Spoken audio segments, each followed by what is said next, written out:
उत्तर प्रदेश के फतेहपुर जिला में खजुआ भूमि धन्य है। ऐसे राजपूत वीर जो अपनी जनता एवं मातृभूमि की रक्षा के लिए फांसी पर लटका दिए गए। इतिहास गवाह है राजपूत राजा जोधा सिंह अटैया के शौर्य और पराक्रम से अंग्रेजी हुकूमत की गद्दी उखड़ने की। 1858 की सबसे बड़ी घटना, जहां एक इमली पेड़ पर 52 क्रांतिकारी योद्धाओं को घेर कर फांसी दे दिया गया। आखिर पेड़ पर लटकते शव कंकाल में कैसे बदल गई? क्या हुआ उन 52 क्रांतिकारियों के साथ? वीरता की अनसुनी सच्चाई।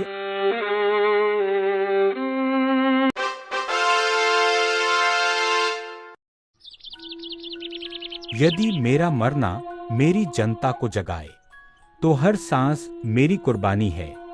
याद रखना, मैं झुका नहीं लड़ा हूं और अंतिम क्षण तक लड़ूंगा। हमारे ऐसे राजपूत योद्धा जिन्होंने अपनी जनता और मातृभूमि के लिए सब कुछ छोड़ बलिदान हो गए। आइए जानते हैं बावनी इमली का इतिहास। इमली के पेड़ पर राजा और उसके 51 क्रांतिकारी सैनिकों को फांसी लटका दिया जाता है।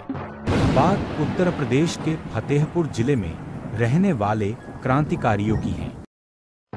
जब भारत अंग्रेजों का गुलाम था, उस समय अंग्रेजों की क्रूरता लूटपाट का दंश झेल रहा था। लोगों में इतना डर का माहौल था कि लोग कार्य करने से पहले सोचते थे। तब एक राजपूत ने अंग्रेजों की नींद उड़ा रखा था।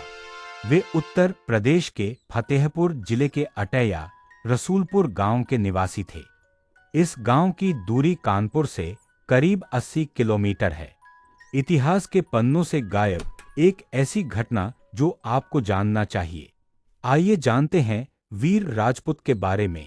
राजा जोधा सिंह अटैया और उसके 51 वीर सैनिक, मातृभूमि को मां मानने वाले वीर योद्धा भारत को आजाद कराने की संकल्प ले चुके थे। ऐसे में कई जमींदार और राजाओं ने अपनी मातृभूमि की रक्षा के लिए अंग्रेजों की गुलामी अस्वीकार कर दी। राजपूत राजा जोधा सिंह अटैया और उनके सहयोगियों ने अंग्रेजों का विद्रोह करने लगे। जोधा सिंह अटैया रानी लक्ष्मीबाई के रणनीतियों से काफी प्रभावित थे। उन्होंने अपने साथियों के साथ मिलकर अंग्रेजों के खिलाफ 1857 की क्रांति में अपनी बड़ी भूमिका निभाई और अंग्रेजों के दांत खट्टे कर दिए।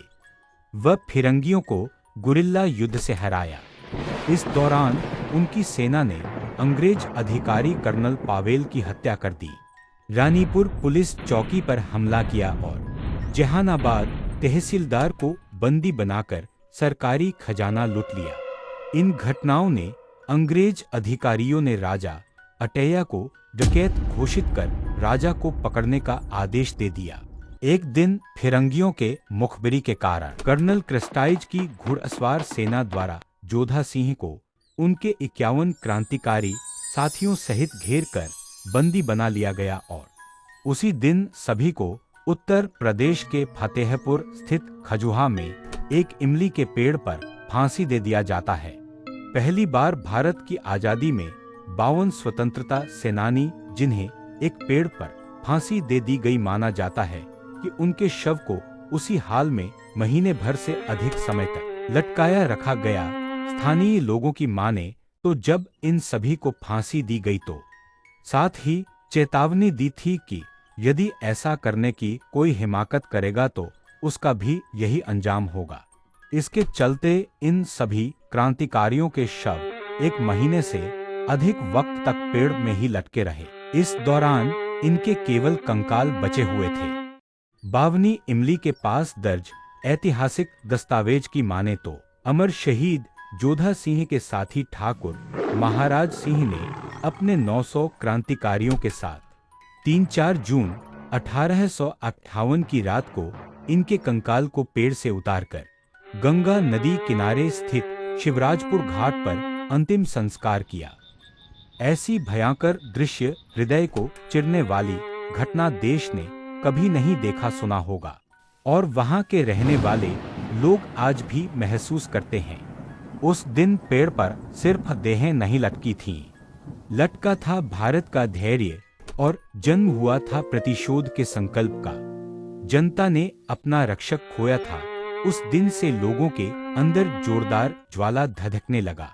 कई ऐसे स्वतंत्रता सेनानी हुए जिन्होंने देश के लिए अपनी जिंदगी को न्योछावर तो कर दी, लेकिन देश की जनता अभी भी करीब-करीब उनके नाम और कारनामों से अनजान है। ऐसे ही अनेक क्रांतिकारी योद्धाओं के बलिदान से ही हमें आजादी मिली है। आइए हम उन वीरों के बलिदान को याद कर उन्हें प्रणाम करें।